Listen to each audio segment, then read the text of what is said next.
Kasus fitnah ijazah Jokowi belum juga usai setelah Rismon Sianipar meminta maaf kepada Jokowi. Tak lama ia mengajukan permohonan restoratif justice. Jokowi menanggapi permohonan Rismon. Presiden ke-7 itu menegaskan jika kewenangan pemberian restoratif justice bukan urusannya, namun urusan penyidik Polda Metro Jaya. Restoratif justice itu adalah kewenangan Polda Metro Jaya, adalah kewenangan para penyidik. Saya hanya hadir ke saya, Pak Rismon Sianipar, kemudian meminta maaf dan saya maafkan udah. Dan selanjutnya itu yang ngurus penasihat hukum saya. Di sisi lain, setelah mati-matian menyebut ijazah Jokowi palsu, Rismon akhirnya mengakui ada kekeliruan dalam penelitiannya. Rismon lalu mengajukan permohonan restoratif justice. Gayung bersambut 4 pelapor dalam kasus fitnah ijazah Jokowi menyetujui permohonan Rismon. Jadi intinya saya jelaskan tadi bahwa ini murni karena memang temuan saya yang memang nanti saya akan tulis supaya bisa dipertanggungjawabkan di depan mereka-mereka yang mengetahui, mereka-mereka yang memang memiliki latar belakang pengetahuan di bidang digital image processing maupun digital forensik. Itu akan saya bukukan. Dalam nikahan kasus fitnah ijazah Jokowi, Rismon bukan orang pertama yang mengajukan permohonan restoratif justice. Januari lalu, Egy Sujana dan Damai Harilubis sudah lebih dulu melakukannya hingga dikabulkan. Polda Metro Jaya akhirnya menerbitkan penghentian penyidikan atau SP3. Dari Solo, Jawa Tengah, Septiantoro, iNews melaporkan. Pemirsa, masih di bulan Syawal dan dalam suasana Lebaran, Seskap Teddy membagikan momen hangat saat dirinya bertemu Wapres Gibran.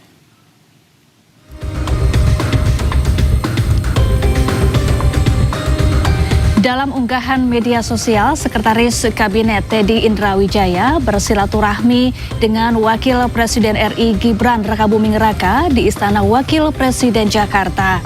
Pertemuan yang terjadi pada Kamis 2 April 2026 tersebut berlangsung kurang lebih selama 1,5 jam.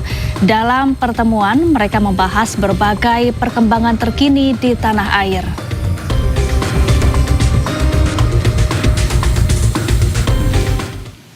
Pemirsa, Bupati Sleman Harda Kiswaya tidak akan terapkan WFH untuk ASN setiap Jumat. Meski sebelumnya pemerintah pusat telah tetapkan kebijakan work from home bagi aparatur sipil negara sekali dalam sepekan setiap hari Jumat.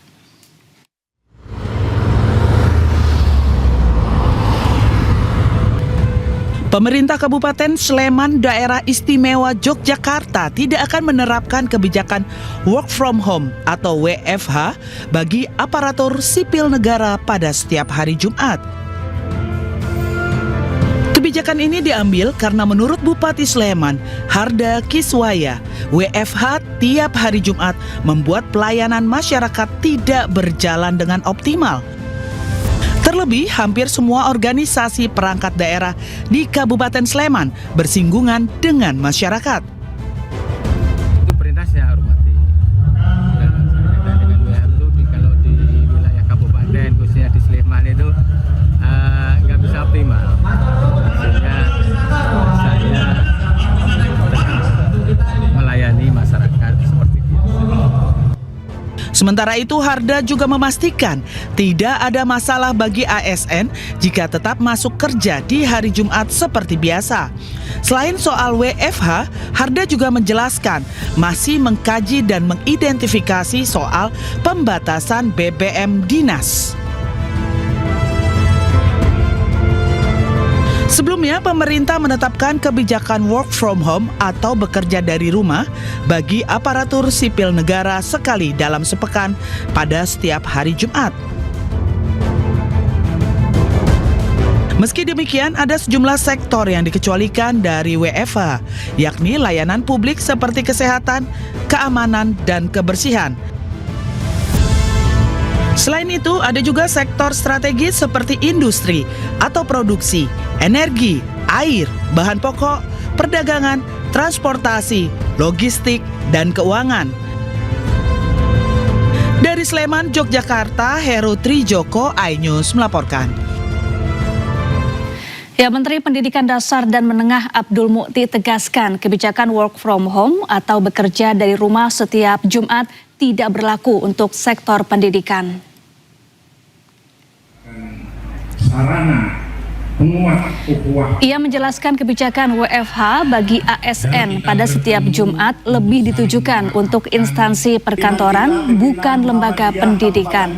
Terkait hal tersebut, kegiatan belajar mengajar di sekolah tetap berjalan normal dengan tatap muka. Semua tahu ini siapa yang menginisiasi. Itu tidak berlaku untuk sekolah. Jadi sekolah tetap masuk sebagaimana biasa, tetap masuk sebagaimana yang sekarang ini berlaku. Karena sekolahnya masuk, ya guru-gurunya juga tetap masuk. Yang work from home itu adalah kalau di kantor-kantor. Saya di kantor kami di Kementerian Pendidikan Dasar Menengah itu kita ikuti aturan work from home, dan kalau hari Jumat itulah ya. Menteri Sosial RI Saifullah Yusuf akan beri sanksi tegas bagi aparatur sipil negara di lingkungan Kementerian Sosial yang menyalahgunakan kebijakan WFH. Ia pun memperingatkan untuk ASN yang kedapatan berlibur saat jadwal WFH di hari Jumat akan mendapat hukuman disiplin hingga pemecatan. Akan kita sanksi, jelas akan kita sanksi.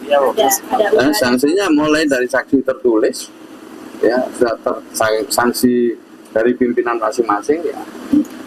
Pokoknya sesuai dengan ketentuan yang ada, dan bisa jadi bisa sanksi kita turunkan pangkatnya, bisa juga tukinnya tidak kita cairkan, ya paling berat nanti bisa kita berhentikan. Pemirsa, pemulihan infrastruktur pasca banjir bandang